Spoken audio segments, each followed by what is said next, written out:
Ayan guys, welcome back Eden Official Vlog. Ayan, at kung bago lang po kayo sa channel ko, ayan, paki-subscribe, like, and share na din po at paki-comment down.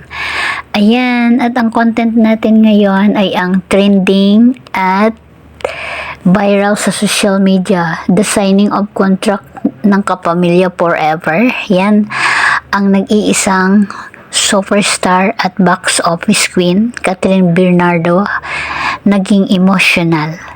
Ayan guys, at pakinggan po natin ang kanyang mga sinasabi. Sa mga tao na yan ngayon, so lahat ng wala sa video, alam nyo na yun kung sino kayo. Di ko na yun kailangan isa-isahin. Was very hard time for me, and it's hard to find real friends in the industry. So ito lang, wala na, prenob lang nila, you know. Ang possible pa rin na magkaroon ka ng makahanap ka ng mabuting tao sa industriya, on and off cam, and good people. Nandyan silang lahat. They make my life lighter. They make everything so much better about, you know. I'm smiling every day. I'm excited to see them. I'm excited to go home with my family. I'm excited to go out to meet and, you know, to hang out with my friends. Sila yung mga nandyan, especially nung pinakakailangan ko sila. Thank you for staying, and thank you for being with me throughout all of this. Ayan, at sa kabilang banda naman, nagsalita na si Catherine. According doon sa mga trending na mga litrato na magkasama silang nagja-jogging ni Jericho Rosales. Ayan, kasi daw si Jan Manalo na kanyang good friend ay nagkita sila. Sana ay mag-workout siya, kaso lang na-mention sa kanya ng kanyang kaibigan na si Jan Manalo na mag-jogging. Kaya ang sabi naman ni Catherine, si answer, bakit hindi? At tinanong siya ni Jan Manalo kung gusto niyang sumama. Sabi niya, bakit naman hindi?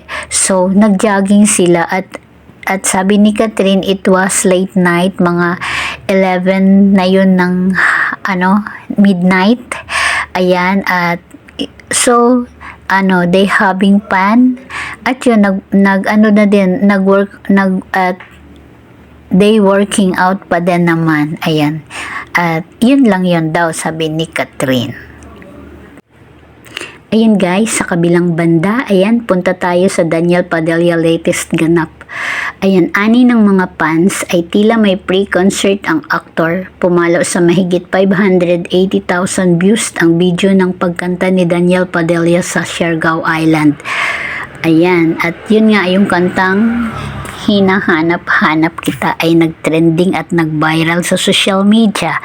Ayun, at dito ay nagpapatunay pa din na marami pa din na sumusuporta kay DJ. Ayan. At sa kabila ng pangbaba sa kanya at mga pangit na mga salita, ayan ay marami pa din ang nagsusupport sa aktor. Ayan. At sa kanyang mga nakahalubilo na mga tao doon, na mga fans, ayan, mga nagbabakasyon din, ayan, nakihalubilo siya doon at nagbigay siya ng pre-concert, ayan. At ang message nila sa kanya ay, it was really great pleasure, unexpected experience singing and strumming with Daniel Padilla. Thank you for jamming with us at Strum. We really appreciated the Lucky DJ. Just enjoy the island life. See you around. Sabi ng kanyang mga nakasama doon. Ayan. At nag-i-enjoy nga sila kasama yung mga ibang fans. Ayan. Ayan. At enjoy lang sila doon. Ayan. At hanggang dito na lang guys, at see you on my next content. At kung nagustuhan nyo ang aking content, ayan, paki-like, share, comment, subscribe, and build the notification para ma-notify kayo ng mga next upload ko. Ayan, at ingat po tayong lahat. Ayan, Eden Official Vlog. God bless us all and I love you all. Bye-bye.